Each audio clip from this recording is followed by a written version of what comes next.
Conozcan una nueva técnica que ha llegado a la psicología para tratar la fobia a volar. Lo van a ver enseguida. Son las gafas de realidad virtual. Con ellas el paciente consigue visualizar aquellas situaciones que lo someten a un gran estrés y valorar así su reacción de una manera mucho más certera. En unos minutos les vamos a explicar en qué consiste exactamente esta terapia. Bueno, y el miedo a volar, yo decía, una de las fobias que vemos más frecuentes en las consultas de los psicólogos, y saludamos antes a Isabel Ramos, que es psicóloga, y nos viene a hablar de una nueva terapia que hay para evitar o por lo menos tratar a esas personas que sufren fobia a volar. Isabel, ¿qué tal? Buenos días. Buenos días. Ahora sí se te escucha, sí. Isabel. Bueno, como decía, se han recurrido como una nueva terapia los psicólogos, o por lo menos algunos psicólogos, a las gafas de realidad virtual, que de hecho hoy nos has traído una de ellas. Sí. ¿Por qué? A ver, la terapia de tratamiento de las fobias es la terapia de exposición, es decir, cuando tenemos un miedo, tenemos una fobia, la solución siempre va a ser, y es lo que está más probado que funciona, exponernos. ¿Qué pasa? Que en consulta yo no puedo coger al paciente y llevármelo al aeropuerto y subirlo en avión y exponerlo varias sesiones. La otra opción que nos quedaba era hacerlo en imaginación, que funciona, pero no funciona tan bien como hacerlo en realidad. Y esto nos aporta una solución intermedia, que es que el paciente se exponga desde la tranquilidad de la consulta, pero en un entorno totalmente inmersivo, totalmente realista. Entonces, la terapia sigue siendo la misma, digamos que lo que cambia es la forma de llevarla a cabo. Y por la experiencia de los primeros contactos que has tenido con tus pacientes, ¿está siendo efectiva? Es una terapia muy efectiva, que los pacientes además la aceptan muy bien. También tiene un puntito de la curiosidad que da, ¿no?, empezar a trabajar con nuevas tecnologías, y en general está teniendo muy buenos resultados. ¿Pero es lo mismo, Isabel, el miedo a volar que la fobia a volar, o hay que diferenciarlo? A ver, cuando hablamos de fobia hablamos ya de un diagnóstico clínico. Muchas personas, tú comentabas, el 25% de la población, incluso más, padece miedo a volar, es decir, le inquieta volar o no le gusta volar. Es decir, siempre tenemos ese gusanillo de qué podrá pasar, irá bien el vuelo, ¿no? Esa inquietud. Una fobia a volar es algo ya mucho más limitante. Una persona que tiene una fobia a volar no se sube a un avión, o si se sube con un malestar tremendo.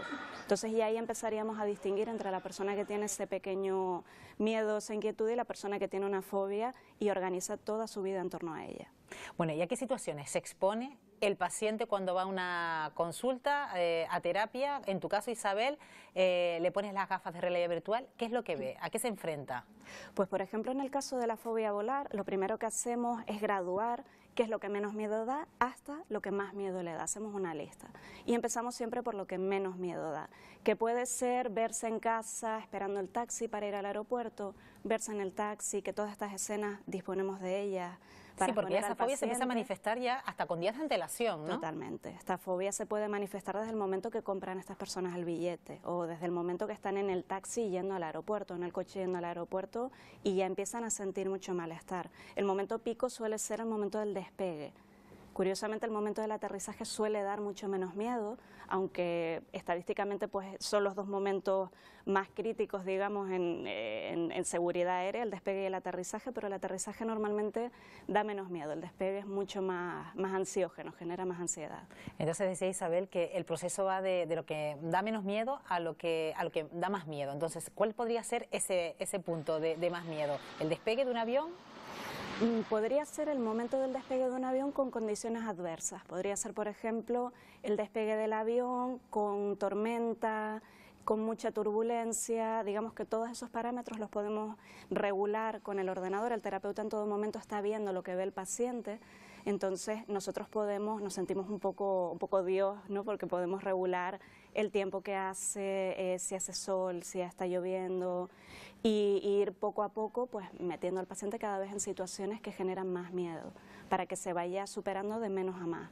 El caso es que el papel del terapeuta en este caso está viviendo también al mismo tiempo cuál es la reacción del paciente ante una situación adversa durante un vuelo, en un avión. Sin embargo, esos síntomas que a lo mejor puede manifestar en un avión, ustedes no están presentes, prácticamente ellos se lo cuentan qué es lo que les sucede, ¿no? Pero en ese momento ustedes están siendo partícipes, ¿no?, de las reacciones, de los síntomas, de las palpitaciones, de cómo sudan, de cómo tiemblan, ¿no? Me imagino de todas esas sensaciones, ¿no? Claro, en el momento que estamos trabajando con realidad virtual tenemos una idea muy completa de lo que padece el paciente cuando se expone en realidad, porque realmente la sensación es que estás ahí.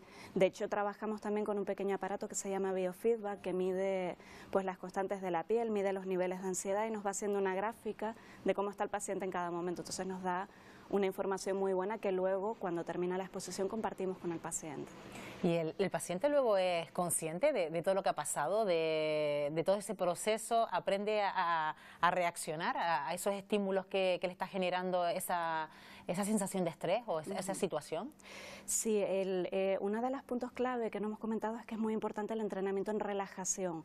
No lo usamos durante la exposición, pero sí que el paciente sea capaz de regular su nivel de ansiedad y sí que son conscientes de que cada momento que se exponen el miedo va bajando, ¿no? Y lo vemos además porque la herramienta con la que trabajamos a nivel de software es muy gráfica y podemos ver los descensos de ansiedad de una forma periódica. Entonces ellos se van dando cuenta que el miedo no se mantiene igual todo el tiempo, sino que va bajando. La gráfica del aparato de biofeedback también va bajando, entonces ellos se dan cuenta pues de que realmente el miedo se puede reducir.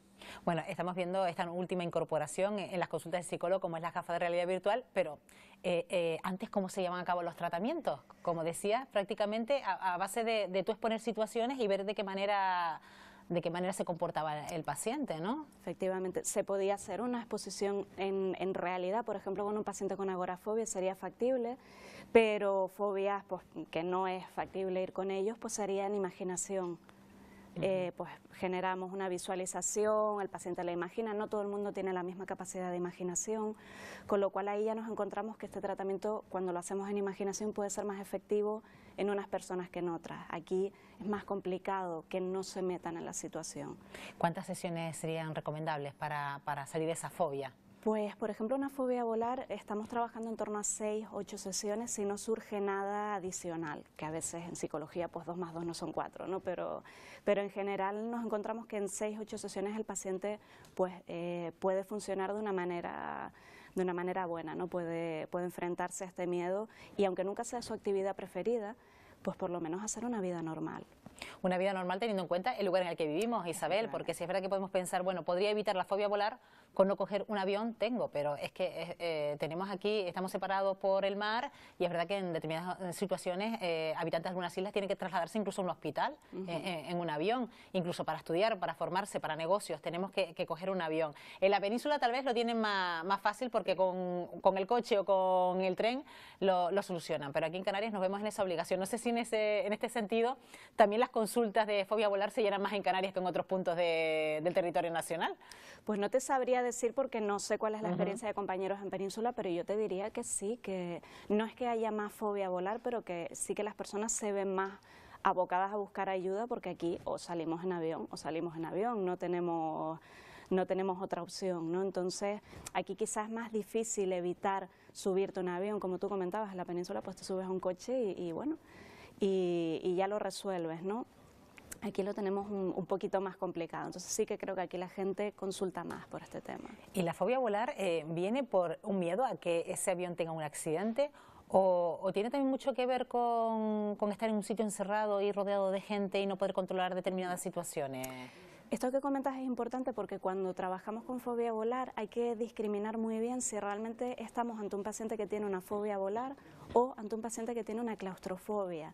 Entonces, el paciente que tiene fobia a volar solo se circunscribe a ese momento de volar. El paciente con claustrofobia es mucho más amplio, un miedo a espacios cerrados, a sensores, a una resonancia magnética. Entonces, esto lo trabajaríamos de otra manera. También con realidad virtual, pero en vez de exponerle a la imagen del avión, lo expondríamos a la escena pues, de una resonancia magnética, por ejemplo, o a un ascensor pequeño, es decir, disponemos de todas estas escenas para ir trabajando lo que el paciente vaya necesitando en cada momento. ¿Ya se está trabajando en otras fobias con las gafas de realidad virtual, Isabel? Sí, ahora mismo el programa con el que trabajamos aborda prácticamente todas las fobias, por no decirte todas, que llegan a la consulta, el miedo a los insectos, a las cucarachas, a las arañas, a las alturas, la agorafobia, por ejemplo. Es decir, todo lo más habitual que suele llegar a una consulta de psicología lo podemos trabajar con realidad virtual porque hay escenas específicas creadas para para cada fobia. Entonces, en principio, una persona que tenga una fobia de cualquier tipo podría beneficiarse de un tratamiento de este tipo. Bueno, de hecho me comentabas antes, fuera de antena, Isabel, lo importante que sería que incluso ya trabajar en la distancia con el paciente, teniendo unas gafas de realidad virtual en casa, viendo las imágenes a las que se tiene que exponer para superar determinadas fobias, incluso sería todo mucho más cómodo, ¿no? A ver, yo tengo la idea de que como pasó hace años con los móviles, llegará un momento que todos tengamos unas gafas de estas en casa y sea algo totalmente habitual y se abre un mundo de posibilidades para trabajar en salud, ¿no? Desde medicina, psicología o telepresencia, por ejemplo, que el paciente esté en su casa con las gafas. No sé, igual le doy la idea a alguien que diseñe un programa de ese tipo, pero yo creo que esto, que es el futuro, bueno, en realidad es el presente, ya lo tenemos aquí. Ya lo tienen aquí, incluso ya tiene casos que está tratando Isabel como psicóloga a esas personas que sufren fobia a volar. Pues ya saben, no pierdan de vista las gafas de realidad virtual porque hay que ver también las ventajas que nos ofrece. Pues Isabel, gracias por habernos acompañado y que pase una feliz fiesta. Gracias a ti, feliz fiesta. Buenos días.